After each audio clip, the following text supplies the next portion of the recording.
dysfunctional vet with a detailed explanation of an airlift. Down here on the bottom, I put this little short section on here so that this piece couldn't ride on the bottom. But I have a piece of plastic tubing. As you see, it comes down. I've got tape on it plus wire ties. It comes down, and I've drilled a hole, and when I drilled in, I drilled straight in, and then I started turning the drill so that I would angle this so that, let's see if I can get it where you can see it in there.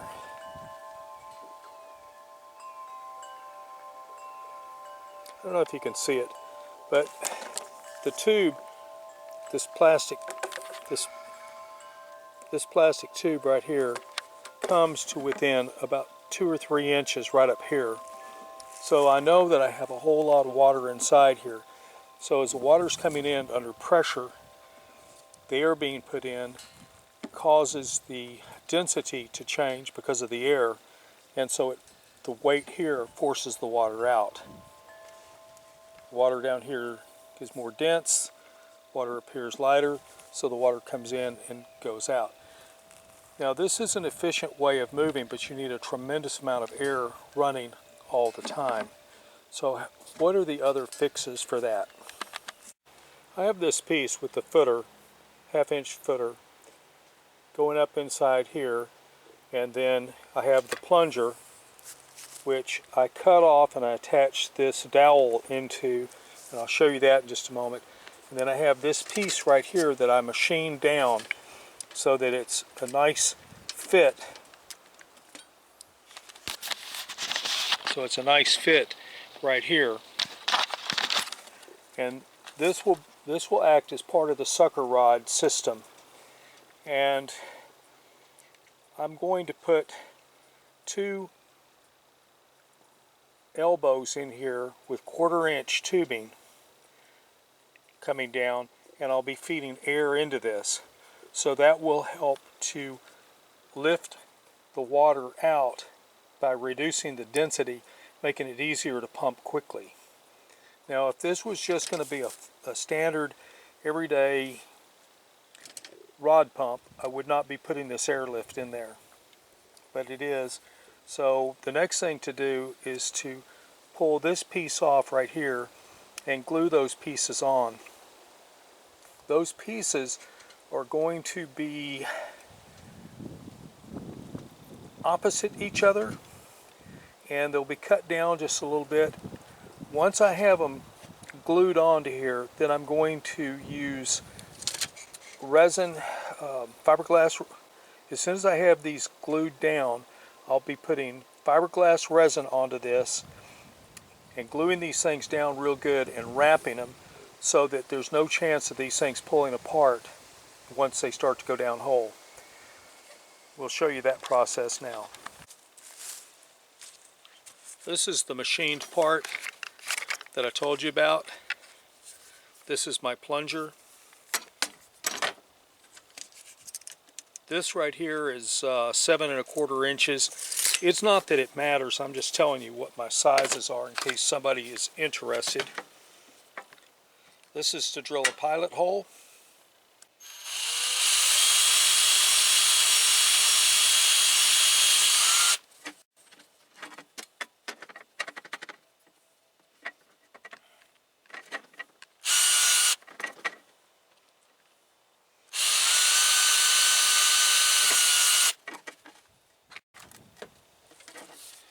Alright, with these 2 holes drilled, I'll now get my elbows and I'll drill the larger hole and put those in place once I attach the elbows onto 1/4 inch tubing and onto a 3-way and then up to a connection which will be connecting above this point right here.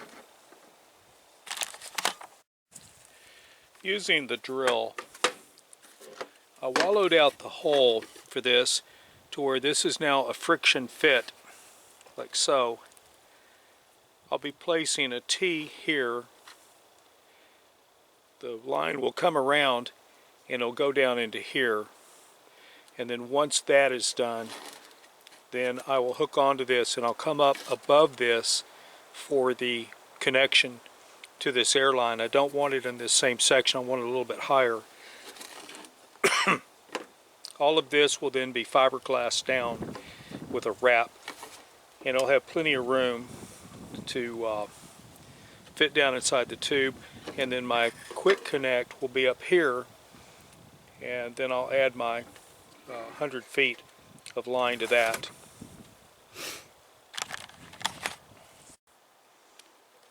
Put together, it will look something just like that, and this will be all glued down hard, and this line will come up past that.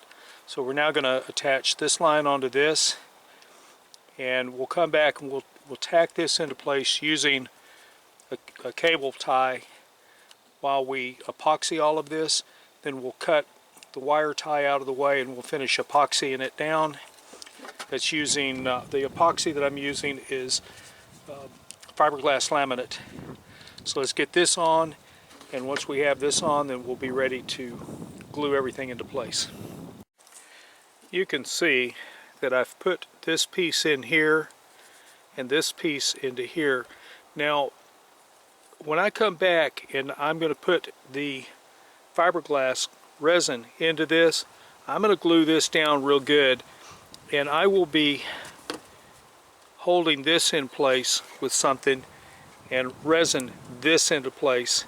Once I have all of this resined and I'm happy with it, at that point, in fact, I can do this, I can turn it, twist it so it's all laying flat. Once I have all of this epoxied down, I'll come back, I'll cut this strap, I'll wrap it with fiberglass and continue epoxying this as I go. And this will be nice and strong. I don't have to worry about this breaking down whole. And I'll have my airlift into my sucker rod. Now, these things come with barbs. There's the stop right here for the plastic hose, and then there's a barb and then the first barb. So once it's on there, the plastic kind of squeezes up on it and it holds it in place. I cut the two barbs off so it's just sitting in there. So until it's epoxied on there and held in place with a wrap of fiberglass cloth, it is subject to breaking. But once I have that in place, I'm not worried about it. Then, and only then, I'll come back and I'll get ready to glue this into the tube, which will have my sucker rod and my lift valve in there, which will lift the water up along with this airlift. This is a finished product once the fiberglass resin has dried on it. Next thing I'll be doing is I'll be wrapping this with resin very, very tightly, and as I go up I'll be cutting these bonds, and then I'll come back and I'll coat the thing with resin. But you can see how it fits, how it looks. And the reason for offsetting from height here was to allow for a little extra tube. Again, this is not going to be anything critical as far as height is concerned, because I'm going into a 2.5 inch piece of casing, and I don't have anywhere near something that would cause a problem down hole. This is about 14 inches in length, which will allow me plenty of space to put my quick disconnect on here. And as I start to feed it down, I will be occasionally wire tying this onto the frame, clipping the thing as I put it down. This again will be glued into the body of the pump. Sucker rod, of course, comes through here, moving back and forth with the one-way valve here, lifting water, the one-way valve at the bottom, allowing water to come in. And I have a footer down there just to help take the pressure off of that bottom valve. Even with this airlift, given the depth, I don't want to damage it because it's made out of plastic. I don't want to break it once it's down hole. And I guess y'all can clearly understand my concern on that. Now this is part 2 of building the airlift. As you can see, I have wrapped this in the fiberglass cloth. Here's some of the fibers that came off of it.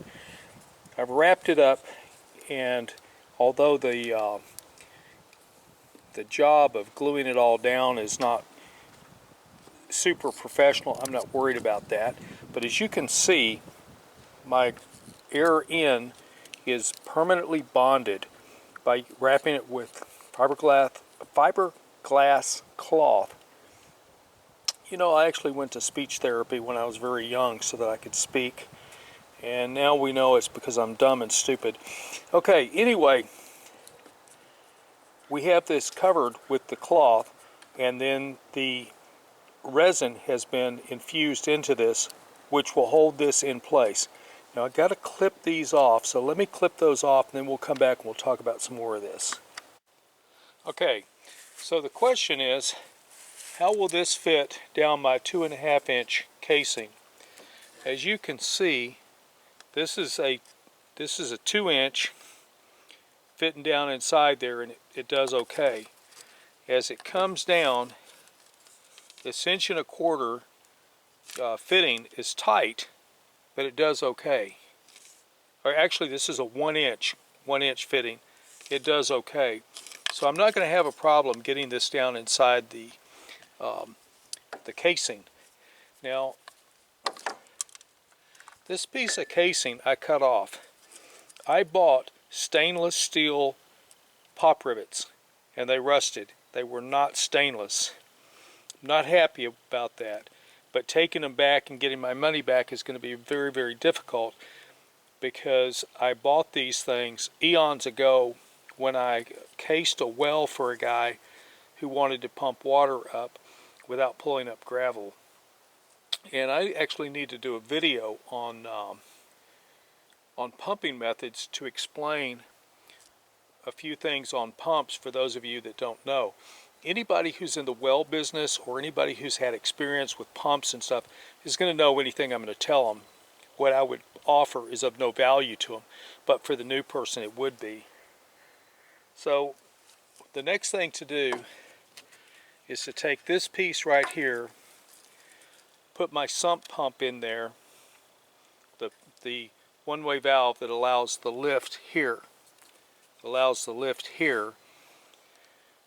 and put my extension on here so that I'm approximately 1 foot above this piece with my sucker rod extension. What I'm wanting is I'm wanting to be 1 foot above these joints so I can break these joints apart, lift the outside tubing, and then disconnect the sucker rod. If everything is connected together, whether it's all the way to the bottom or if it's all the way to the top, if the sucker rod and this pipe connect at the same point, it's always problematic because you may have to lift the thing. Years ago I worked for a rancher, and he had a lot of windmills, and he told me that you never want your stem and your sucker rod to be at the same point. He says you always want it higher by at least 6 to 10 inches. I'm going for 1 foot. So I'm going to put that together. I'll show you what it looks like, and then we'll move on from that point.